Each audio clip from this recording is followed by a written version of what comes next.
ายดีสบายดีและสวัสดีจ้าพี่น้องสบายดีพี่ทุกคน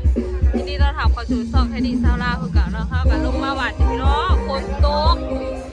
แม่โลก็มาท้ายเขื่อนพี่น้องเอ้ยฝนตกแล้วสักการถ่ายให้เบิ่งบรรยากาศอยู่ในหวานเนาะงานบุญกาฮอดบนเดลินละวงยังเจ้าของเมื่อเลยครับพี่น้อง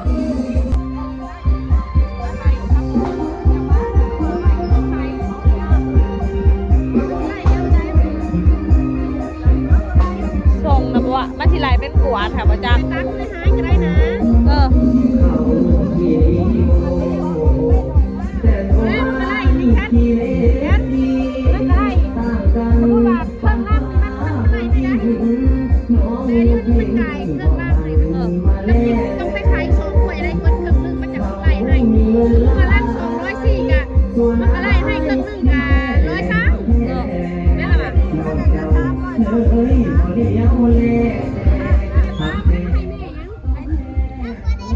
พาชมบรรยากาศในวัดเนาะพี่น้องฝนตกแบบเป็นตะย่านลื่นแหงเนาะคือเปียกสุ่มเลยตอนนี้ก็ได้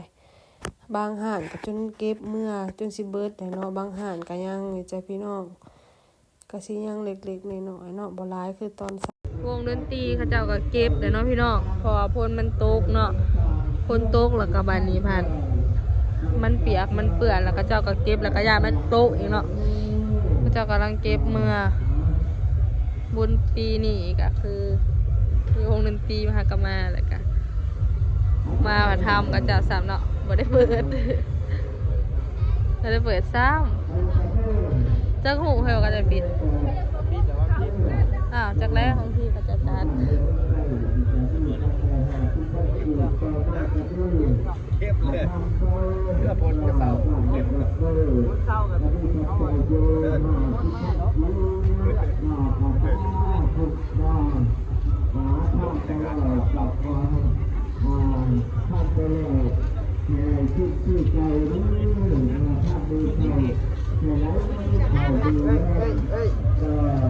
รัฐบาลเนาะมองมันคือ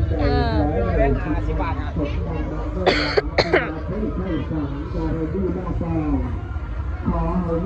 ได้เคสโทรศัพท์เด็กได้เคสมา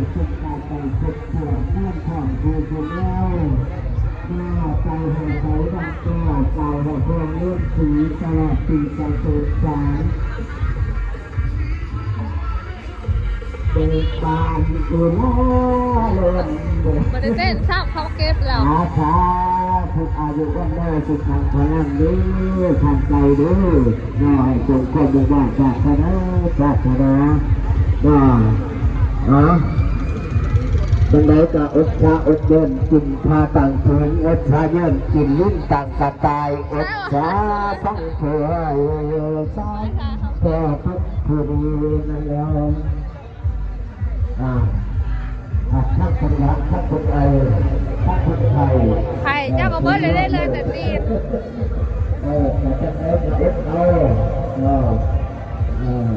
ก็เลยจังเ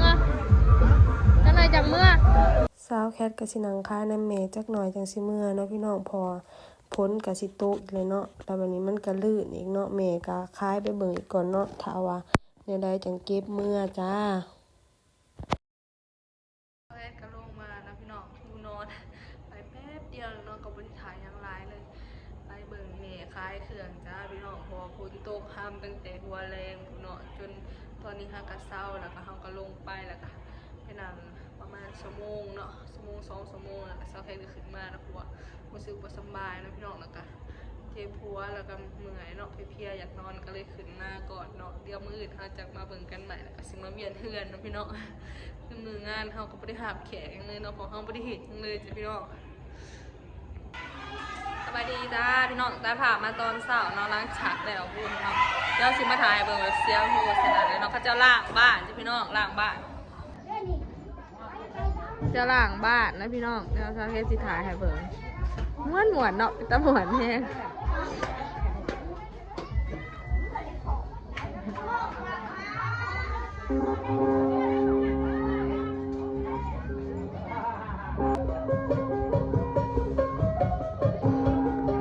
มาตอนเช้าพอมือไหวเนาะล้างจากแล้วบุญก็เจ้าก็ล้างบ้านนะพี่น้อง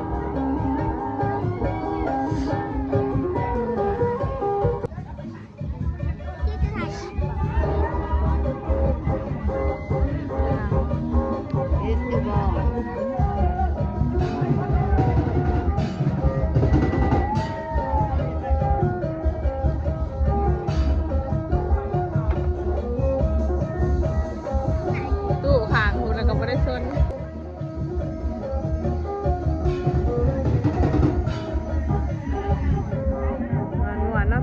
ล่างบ้านแต่ละล้างแล้วก็แห่ขึ้นเขาไปวัดพุ่นเนาะเอาต้นไปเทนวัดบางทีเนี่ยไม่ได้ถ่ายให้เบิกเนาะก็จะเห็นได้เวลาก็จะละบ้านเนาะ